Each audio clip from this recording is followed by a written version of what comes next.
Radio.0. Bentornati in diretta su Radio.0 e parliamo anche di quelli che sono stati gli appuntamenti dal punto di vista economico interessanti della scorsa settimana e parliamo anche del gruppo Despar Aspiac Service che ha appunto presentato il bilancio del 2021 chiudendo l'anno consolidando la quota di mercato e anche con un trend di sviluppo. Nel 2022 l'espansione in Lombardia con l'apertura del primo Interspar in regione. Noi sentiamo che cosa ci ha raccontato anche il direttore regionale per il Friuli Venezia Giulia, Fabrizio Cicero Santalena, e lo sentiamo in questo servizio.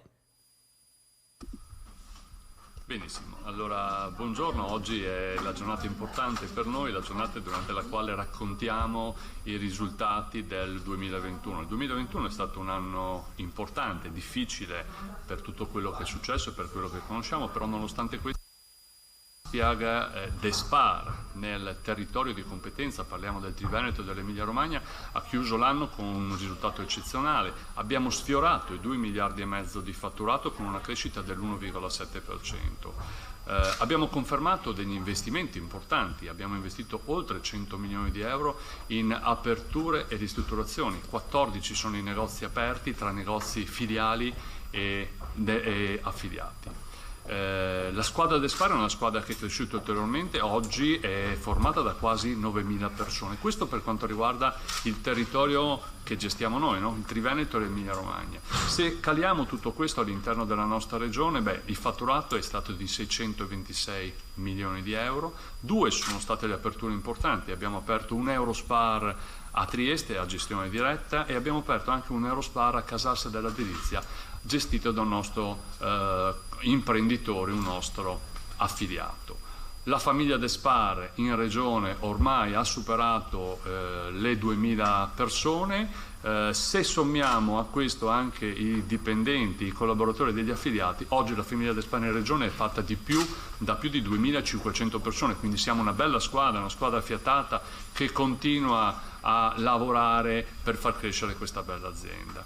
Azienda che sempre di più si cala all'interno del territorio. Noi siamo presenti da oltre 60 anni e se siamo e continuiamo ad esserlo e continuiamo a crescere grazie al territorio ed è giusto rendere al territorio una parte di quello che il territorio ci sta dando e lo facciamo questo con una molteplicità di attività che vanno dalle sponsorizzazioni alle attività sociali. Ricordo le nostre 2 raccolte fondi, ne facciamo sempre una in occasione della giornata internazionale della donna. Lo scorso anno abbiamo raccolto quasi 100.000 euro per sostenere un progetto che va a tutelare ed aiutare le donne che soffrono di questa patologia quasi sconosciuta, l'endometriosi, che in realtà abbiamo capito e scoperto colpisca un numero importante di donne. Questo per la giornata internazionale della donna. Se dopo vediamo invece quello che facciamo a Natale, abbiamo raccolto per l'ospedale pediatrico Il Burlo quest'anno più di 160.000 euro fatto da una infinità di microdonazioni, 330.000 microdonazioni. Questo vuol dire che i nostri clienti si fidano delle nostre iniziative e anche in momenti difficili come questi sono molto molto generosi, tanto che riusciremo sicuramente a costruire questa sala d'attesa a misura di bambino che il Burlo vuole costruire e molto probabilmente, visto il grande successo, anche ad acquistare uno strumento che possa servire per migliorare le diagnosi dei medici verso i bambini e di questo noi siamo molto molto contenti.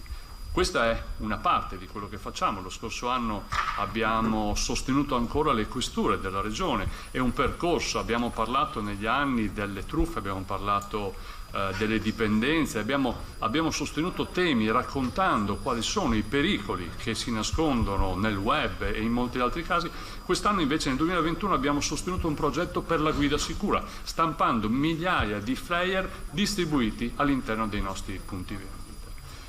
Un altro, secondo me, capitolo molto importante è il progetto Sapori del nostro territorio, che dallo scorso anno viaggia a braccetto con il progetto della regione Io sono Friuli Venezia Giulia.